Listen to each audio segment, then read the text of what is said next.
Dig Radio, la radio qui vous écoute.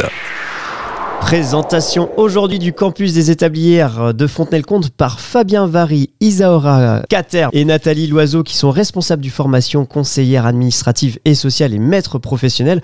Bonjour déjà à tous les trois. Bonjour. Bonjour.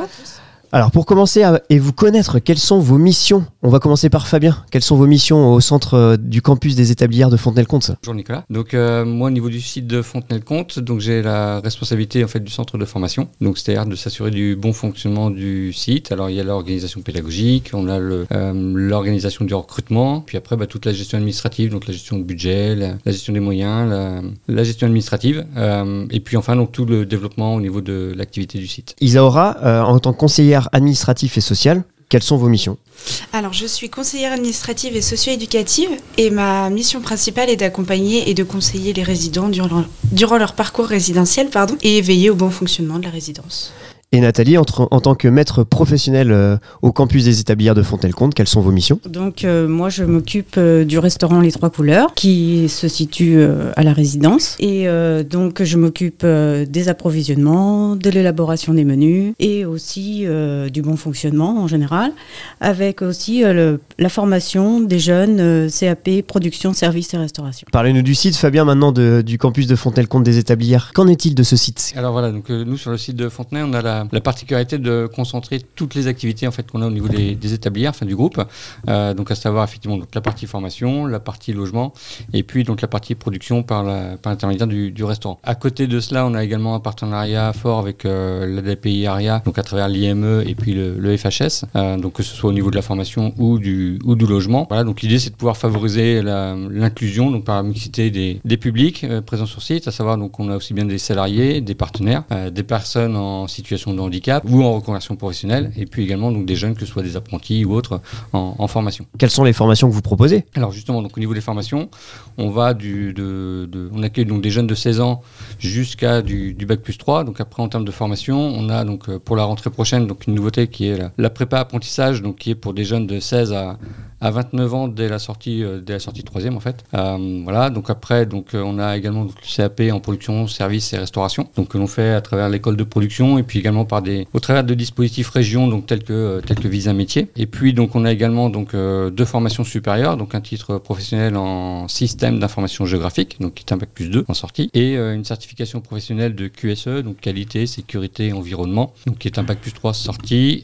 Donc sur ces deux formations qui sont accessibles par l'apprentissage. Et puis on a également une dernière formation qui est une formation de télépilote professionnel de drone. Nathalie, vous avez une activité de restauration, est-ce que vous pouvez nous en dire plus ? Oui, il faut savoir que le restaurant est ouvert au public. Il faut mieux réserver à l'avance parce qu'on est en capacité de place limitée et que nos jeunes sont ravis de vous accueillir parce que pour eux c'est un exercice tous les jours pour pouvoir progresser. Donc il nous faut des clients. Il faut que les gens ils viennent c'est le midi principalement, voilà. Et toute personne peut venir à votre restaurant. Voilà, c'est sous forme de self, donc il y a un petit choix. Puis on va à l'avenir proposer des menus plus de saison, et puis des menus à thème, puis voir à l'avenir travailler avec les producteurs locaux. On parle de notion d'école de production, de clientèle, de projet, ce que vous venez de dire, c'est important pour les jeunes de se mêler à cette notion et puis vous d'enseigner entre guillemets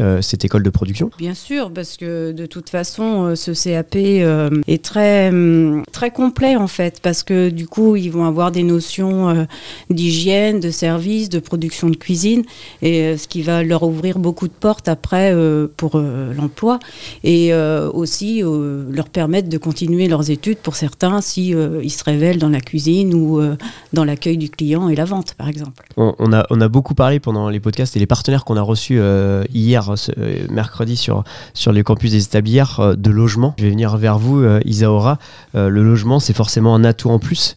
Quelle solution de logement vous proposez, à qui s'adresse-t-elle ? Alors du coup, la résidence elle est soumise à des critères d'admissibilité, notamment il faut être soit en formation, soit du coup en apprentissage ou en contrat de professionnalisation ou en situation d'emploi, tels que les intérimaires, les CDD, et aussi on tolère la période d'essai de CDI. La résidence, elle est du coup, le public accueilli en fait est à partir de 16 ans jusqu'à l'âge légal de la retraite, tout en étant dans les critères d'admissibilité. Et puis les solutions de logement que vous proposez, elles s'adressent à ce public-là, mais quelles solutions? Je pense que c'est un atout, moi c'est ce que j'ai retenu des podcasts qu'on avait hier, mais c'est vraiment un atout du campus des Établis de proposer ces logements-là pour aussi favoriser l'autonomie des personnes et des gens que vous accueillez. Oui, du coup ça permet qu'ils soient un peu plus autonomes et notamment aussi découvrir un peu les démarches administratives, notamment du coup les APL, ça peut être aussi d'autres démarches administratives qui sont liées en fonction de leur situation. Comment vous les conseillez les jeunes pour les logements ? Quand on parle d'APL, etc., est-ce que vous avez un conseil pendant la formation et puis après la formation, est-ce que vous avez un suivi ? Oui, il y a un suivi. Après, l'accompagnement n'est pas obligatoire. C'est eux qui peuvent en bénéficier en fonction de leur situation. Donc, moi, je vais être plutôt sur la partie logement.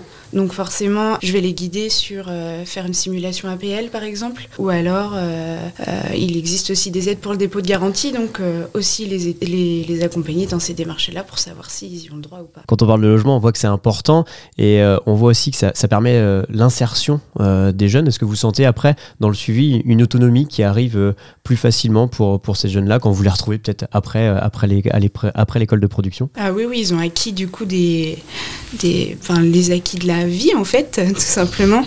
Notamment, ça peut être en termes d'hygiène, voilà, le logement, comment l'entretenir. Ça peut aussi être savoir ce qu'ils doivent faire quand ils auront un logement autonome et notamment faire leurs démarches administratives ou alors on les conseille ou on les oriente vers d'autres partenaires, notamment la mission locale avec qui on est en partenariat ou les assistantes sociales de secteur. Fabien, c'est important pour le centre de formation de mettre à disposition ces logements pour le campus des Établis de Fontenay ? Ah oui, c'est important, oui.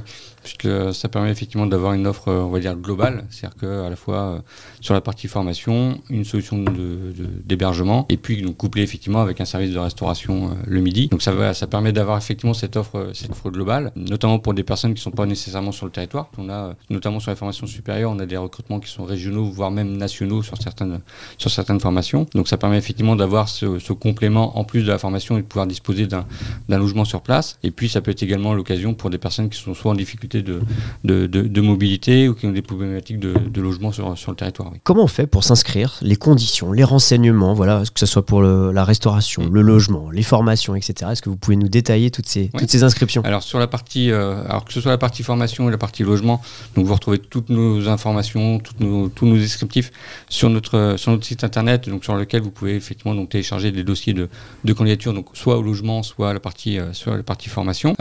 Après donc sur la partie restauration, donc on a un Facebook donc qui permet de suivre à la fois les menus qui sont mis à la carte et puis également l'activité aussi de la formation puisque comme on le disait tout à l'heure, c'est un mix entre de la formation et de la restauration. L'idée aussi d'avoir aussi cette offre globale là, c'est que ça permet aussi sur toutes nos activités d'avoir des liens entre chacune, quoi. C'est-à-dire qu'effectivement là on utilise aussi le restaurant pour faire de la formation. Donc le Facebook du restaurant des Trois Couleurs permet effectivement de voir les menus, de voir l'activité, de voir les jeunes en activité, de voir un peu leur progression aussi sur l'année. Donc de faire ce lien aussi, c'est-à-dire qu'être client du restaurant Les Trois Couleurs, c'est aussi participer à la formation de jeunes sur le territoire. Donc voilà, donc sur la partie logement, formation, voilà, on a l'ensemble des informations sur notre site internet avec la possibilité évidemment de pouvoir nous contacter directement par téléphone auquel on répondra de façon rapide et puis efficace.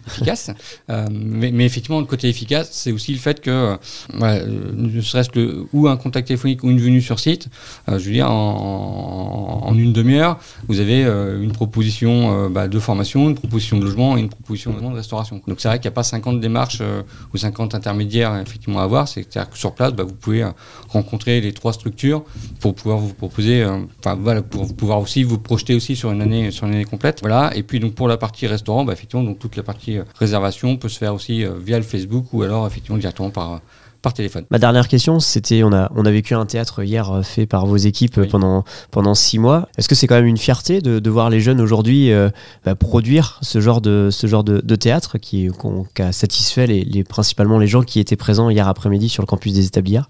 Oui.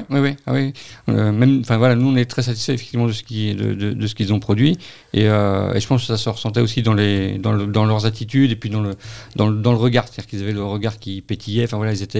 Ils étaient contents et fiers et nous aussi de ce qu'ils avaient produit. Je pense que ça a effectivement ravi tout le monde et que ça correspondait effectivement à l'objectif aussi de cette prestation qui était de cumuler à la fois la partie la formation du CAP avec le volet histoire, la partie formation avec le volet restauration cuisine, puis de les mettre en situation de valoriser aussi leur travail et puis leur progression aussi au cours des 2 années de formation. Merci en tout cas à tous les 3 d'être venus au micro de Dig Radio Sud-Vendée pour présenter le campus des Établières de Fontenay-le-Comte. N'hésitez pas à nous remettre les coordonnées sur notre page Facebook, sur notre site internet, et puis on se retrouve bientôt pour une nouvelle édition du campus des Établières, bien sûr, peut-être un jour, et puis on va vous suivre dans l'évolution. Je crois qu'on va peut-être avoir un drone qui va pouvoir... Alors, il ne volera pas dans le studio. Il volera pas dans le studio. Il volera pas loin des micros. Il volera pas loin des micros. On aura la personne qui nous expliquera tout ça. Merci en tout cas à tous les 3 d'être venus sur le micro de Dig Radio, et puis bonne journée à vous. Merci.